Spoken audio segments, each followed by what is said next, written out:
Hello friends, तो आज की इस वीडियो में हम देखने वाले हैं क्लास 12 केमिस्ट्री। हम पढ़ रहे थे सरफेस केमिस्ट्री पृष्ठ रसायन। मैंने 2 पार्ट ऑलरेडी अपलोड कर दिए हैं। ये आपका 3rd पार्ट है। इसमें मैं आपको आगे के नोट्स दिखाने वाली हूँ, ठीक है ना। मैंने आपको प्रीवियस वीडियो में ये बता दिया था, आपको मैंने ये सब करवा दिया था। इनका जो महत्व था, इंपॉर्टेंस थी, वो मैंने बता दिया था। तो आज की इस वीडियो में स्टार्ट करने वाले हैं ठोस उत्प्रेरक की महत्वपूर्ण विशेषताएं। अगर आपने प्रीवियस वीडियो नहीं देखी है, 1st और 2nd पार्ट, तो प्लीज आप वो देख लें, क्योंकि उसके बिना आपको समझ नहीं आएगा कि ये कहाँ से स्टार्ट हो रहा है। आपको क्या करना है, वीडियो को पॉज करके अपने नोट्स बना लेना है, काफी सिंपल लैंग्वेज में, क्योंकि ये नोट्स है, ठीक है ना। तो चलिए स्टार्ट करते हैं। आज की इस वीडियो में हम बताने वाले हैं ठोस उत्प्रेरक की कुछ महत्वपूर्ण विशेषताएं क्या है। फर्स्ट आ जाता है रिएक्टिविटी। रिएक्टिविटी क्या लिखोगे आप?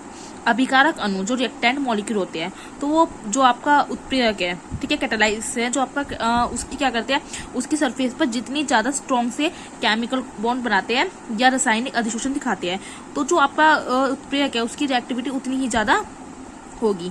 लेकिन ये जो उसकी स्ट्रॉन्ग होता है, जो उतना, वो इतना भी अधिक नहीं होना चाहिए कि जो रिएक्टेंट मॉलिक्यूल है वो हमारे कैटालिस्ट से अलग ही ना हो, ठीक है, और दूसरे अभिकारक अणुओं को अधिशोषित होने का मौका ही ना मिले। तो आप रिएक्टिविटी में इतना लिख सकते हो, और ये पूछा जाता है आपका जब लोगों क्वेश्चन आते हैं ना, तो ऐसे ही आते हैं, ठीक है ना। फिर आ जाता है आपका सिलेक्टिविटी। सेकंड, क्या आप क्या सिलेक्ट करोगे, कहते हैं ना किसका चयन करना होता है। किसी उत्प्रेरक द्वारा किसी रासायनिक अभिक्रिया में विशिष्ट उत्पाद बनाने की क्षमता उसकी क्या कहलाती है, सिलेक्टिविटी कहलाती है।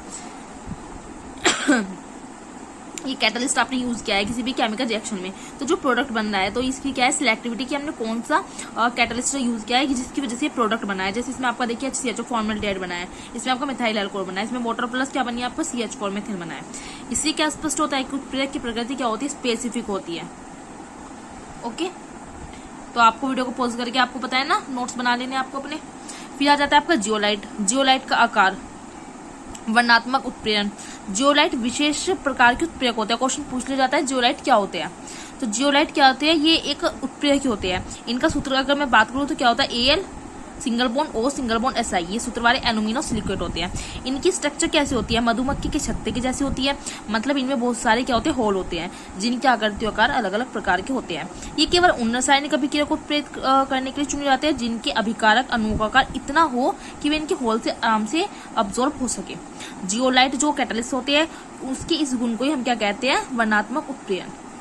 जियोलाइट प्राकृतिक भी हो सकते हैं, नेचुरल या आपके सिंथेटिक भी हो सकते हैं। इनका उपयोग कहाँ होता है, पेट्रो रसायन उद्योग में हाइड्रोकार्बन के भंजन और समावेवीकरण मतलब आइसोमेराइजेशन में किया जाता है। ZSM5 जियोलाइट स्कोनी मोबाइल 5, इसका यूज करके क्या होता है, एल्कोहल ROH का निर्जलीकरण करके हाइड्रोकार्बन प्राप्त करते हैं, हाइड्रोकार्बन में पेट्रो बना देते हैं, ठीक है ना। तो आप जियोलाइट में इतना लिख सकते हो, सफिशिएंट है। आगे मैं आपको दिखाने वाली हूँ, थोड़ा सा मैं आपको उस तरह दिखा देती हूँ।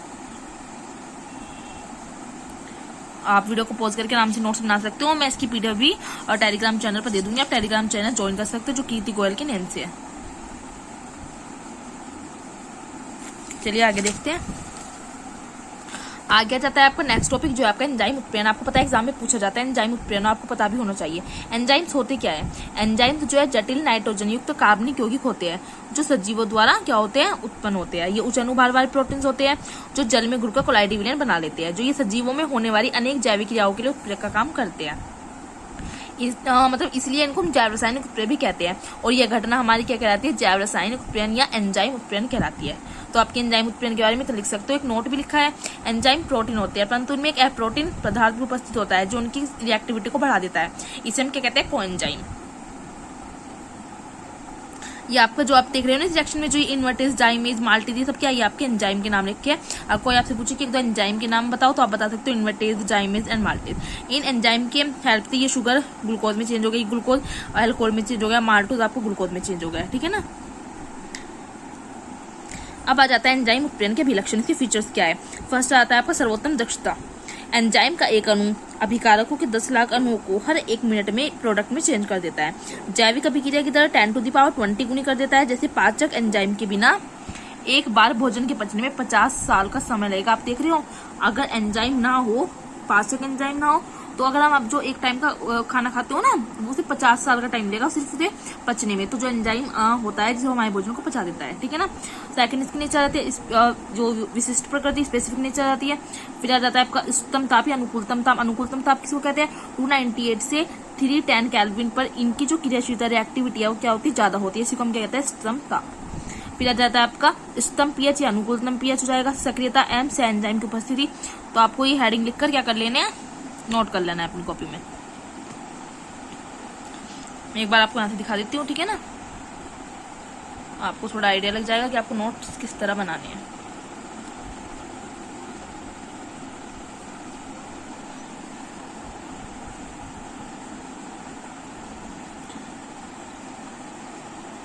ये आपका संदमय का विष होता है। वे पदार्थ जो एंजाइम की क्रियाशीलता को कम कर देते हैं उनको क्या कहते हैं, संदमय का विष कहते हैं। तो ये आपकी क्या हो जाता है, जो एंजाइम उत्प्रेरक के अभिलक्षण। फिर हम आगे जाते हैं एंजाइम उत्प्रेरण की क्रियाविधि। लास्ट में मैं एक बार जहाँ से मैंने स्टार्ट किया है पूरा आपको दिखा दूंगी वीडियो धीरे धीरे से, ताकि आप वीडियो को पॉज करके नोट्स बना सको, ठीक है ना। एंजाइम उत्प्रेरण की क्रियाविधि जिसको हम कहते हैं ताला और कुंजी मॉडल, लॉक एंड की मॉडल कहते हैं, इंपोर्टेंट है काफी। सॉरी, देखिए एंजाइम के कणों की सतह पर बहुत सारे क्या होते हैं, हार्ड कोटर होते हैं। कोटर मींस गुहा होती है, ठीक है, मतलब जंगा होती है कुछ। ये कोटर विशेष आकृति की होती है। इनमें क्या होते हैं, आपके फंक्शनल ग्रुप होते हैं। फंक्शनल ग्रुप मींस जैसे आपका OH, COH, OH आपका एल्कोहल ग्रुप है, SH आपका थायरोल ग्रुप हो गया, COH आपका क्या होता है, ये आपका कार्बोक्सिल ग्रुप होता है, NH2 एमीन ग्रुप होता है। तो ये आपके फंक्शनल ग्रुप होते हैं। इसलिए कोटरों में सक्रिय केंद्र होते हैं, मीन्स आपके एक्टिव सेंटर होते हैं कोटरों में। उचित आकृति वाले अभिकारक अणु इन कोटरों में ताले में चाबी के समान फिट हो जाते हैं। मतलब जो अभिकारक है वो इन कोटरों में क्या होते हैं, फिट हो जाते हैं। जैसे ताले में आप चाबी लगाते हो ना, फिट हो जाती है इस तरह, जिससे क्या होता है, एक संकुल बनता है जो विघटित जो होकर मतलब जो टूट कर क्या बना देता है, प्रोडक्ट बना देता है। मैं डायग्राम दिखा रही हूँ, उसके हेल्प से आपको इजी समझ आएगा। ये आपका क्या है, एंजाइम। ये क्या है, सबस्ट्रेट। इसमें फिक्स हो तो आपका एंजाइम सबस्ट्रेट बना, अलग होकर क्या बन गया, प्रोडक्ट। देखिए ये आपका एंजाइम उत्प्रेरक है, ठीक है। ये आपका क्या है, रिएक्टेंट। ये क्या है, ये वाले होते हैं कोटर। ये अभिकारक इस कोटर में फिक्स हो गया तो क्या बन गया, एक सक्रिय संकुल बन गया, मतलब एक्टिव संकुल आपका बन गया। यहाँ पे ये फिट हो गया यहाँ से। फिर क्या हुआ, ये दोनों फिर से अलग हुए, दोनों टूट गए और क्या बन गया आपका, प्रोडक्ट के। यहाँ पे जो आपका ये जो एंजाइम उत्प्रेरक था वो अलग हो गया, उसने दो प्रोडक्ट दे दिए, ठीक है ना। जिसे कहते हैं हम ताला और कुंजी मॉडल।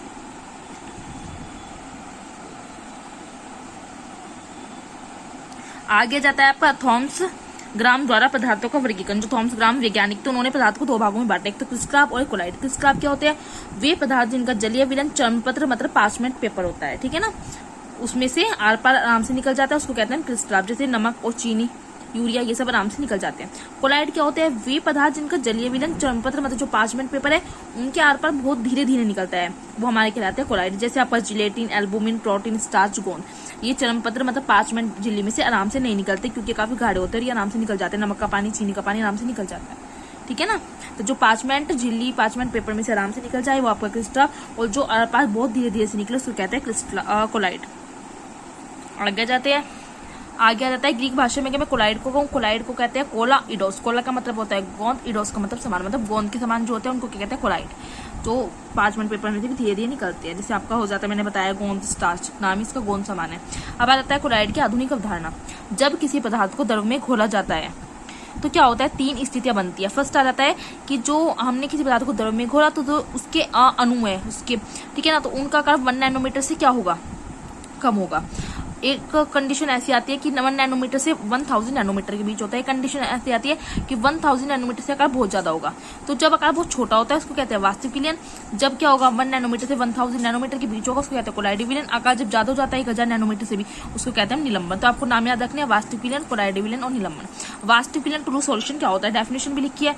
जब द्रव में घोले गए पदार्थ के कणों का आकार 1 नैनोमीटर से क्या होता है, मतलब 1 नैनोमीटर 10 एंगस्ट्रॉम भी कह सकते हो, से कम होता है तो ऐसा मिश्रण वास्तविक विलयन कहलाता है। जैसे नमक, ग्लूकोज, यूरिया, इनका जलीय विलयन। वास्तविक विलयन की कुछ प्रॉपर्टी लिखी है, गुण समांगी होते हैं, स्थायी होते हैं। समांगी क्यों होते हैं, जब इतने छोटे कण पानी में आराम से घुल जाएंगे, दिखाई नहीं देंगे। स्थायी होते हैं, कणों को शक्तिशाली जो माइक्रोस्कोप है उससे भी नहीं देखा जाएगा, इतने छोटे होते हैं। पारदर्शी होता है, ट्रांसपेरेंट। जैसे आप पानी में जब नमक घोल देते हो तो क्या उसको देख सकते हो कि वो नमक घोला है, क्या घोला है, नहीं देख सकते हो, ट्रांसपेरेंट होता है। निलंबन क्या होता है, सस्पेंशन। जब द्रव में घोले गए पदार्थ के कणों का आकार 1000 नैनोमीटर से ज्यादा होता है तो ऐसा मिश्रण निलंबन कहता है। जैसे रेत या मिट्टी का जलीय विलयन, ठीक है ना।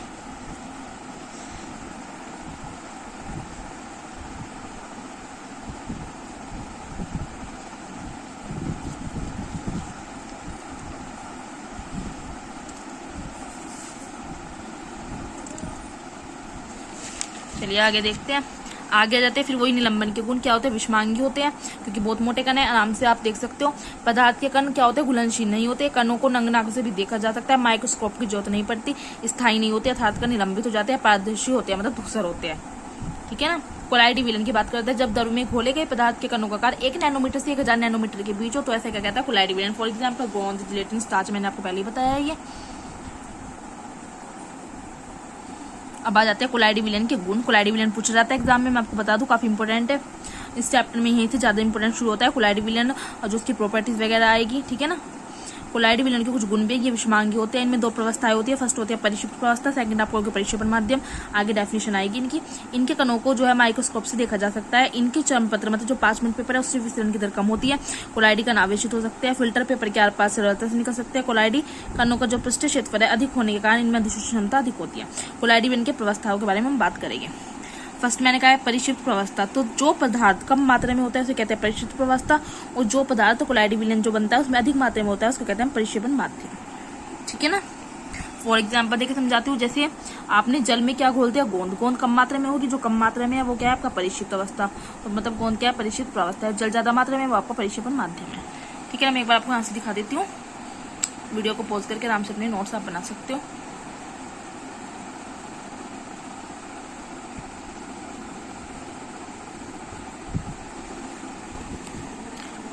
चलिए फिर एक क्वेश्चन दे रखा है, कोलाइड जो एक पदार्थ नहीं है, पदार्थ की एक अवस्था है, इसका तन पर टिप्पणी करो। इंपोर्टेंट क्वेश्चन है। देखिए कोलाइड कोई पदार्थ नहीं होता है, बल्कि पदार्थ की एक अवस्था होती है। कोई एक पदार्थ कोलाइड तथा क्रिस्टलाप दोनों अवस्थाओं में देखा जा सकता है। कैसे, जैसे नमक को हम जल में घोल दे तो वह जल में घोलने पर क्रिस्टलाप की तरह व्यवहार करेगा। ठीक है ना। किसकी तरह करेगा, क्रिस्टलाप की तरह व्यवहार करेगा। क्रिस्टलाप मैंने कैसे कहा था कि वो पदार्थ जो जलीय विलयन में 5 मिनट पेपर से आर पार निकल जाते हैं। अब नमक को जल में घोल दे तो आराम से निकल जाएगा, लेकिन अगर नमक को हम बेंजीन में घोल दें तो वो निकल नहीं पाएगा 5 मिनट पेपर में से, तो वो कोलाइड की तरह व्यवहार करेगा नमक। ठीक है। तो कोलाइड एक पदार्थ नहीं, पदार्थ की एक अवस्था है। फिर यहाँ पे आ जाते हैं कुछ प्रॉपर्टी दे रखे इंपॉर्टेंट है, एग्जाम में पूछ ली जाती है। जैसे गुण दे रखा है कि प्रकृति वास्तविक विलयन में कैसी होती है, प्रकृति कोलाइड विलयन की सामांगी होती है, कोलाइड विलयन में विषमांगी होती है, निलंबन में विषमांगी होती है। कणों का 1 नैनोमीटर से छोटा होता है। कोलाइड विलयन का 1 नैनोमीटर से 1000 नैनोमीटर के बीच होता है, उनका 1000 नैनोमीटर से बड़ा होता है। अगर आपसे पूछे ना कि वास्तविक विलयन क्या होता है बताइए, तो आप सारी प्रॉपर्टी लिख देना बनाकर, मतलब थोड़ा अपनी लैंग्वेज बनाकर लिख देना, आपके अच्छे मार्क्स आ जाएंगे। अनुभार क्या होता है, इनका कम होता है, इनका अधिक होता है। ये सब कुछ लिखा है। जैसे दर्शनीयता मतलब देखने में कैसा होता है कि माइक्रोस्कोप से भी नहीं देखा जा सकता, इतने छोटे होते हैं, इन्हें माइक्रोस्कोप से देखा जा सकता है, इनको नग्न नेत्रों से देखा जा सकता है, मतलब माइक्रोस्कोप की आवश्यकता नहीं होती, इनके कण इतने बड़े होते हैं। रंग आ जाता है। टिंडर प्रभाव आगे आएगा, बहुत इंपॉर्टेंट है। टिंडर प्रभाव क्या होता है, ब्राउनी गति काफी इंपॉर्टेंट है, विद्युत संचय इंपॉर्टेंट है, स्कंदन इंपॉर्टेंट है। तो सारे बहुत डिटेल में आपको आगे बढ़ाऊंगी, तो अब यहाँ पर वीडियो पॉज करके देख सकते हो, इनकी प्रॉपर्टी है।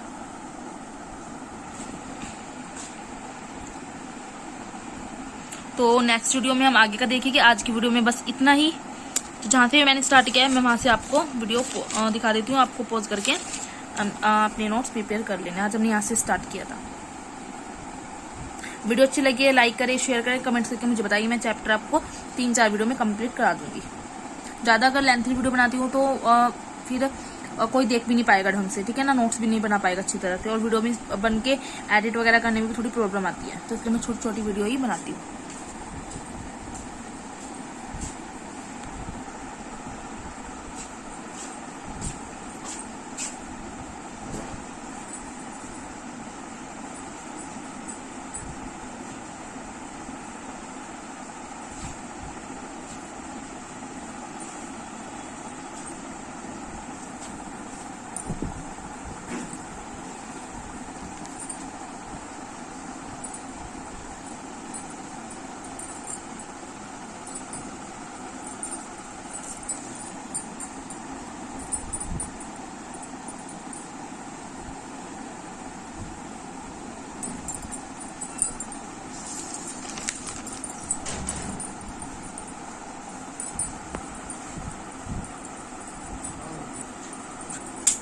घंटे के लिए शाम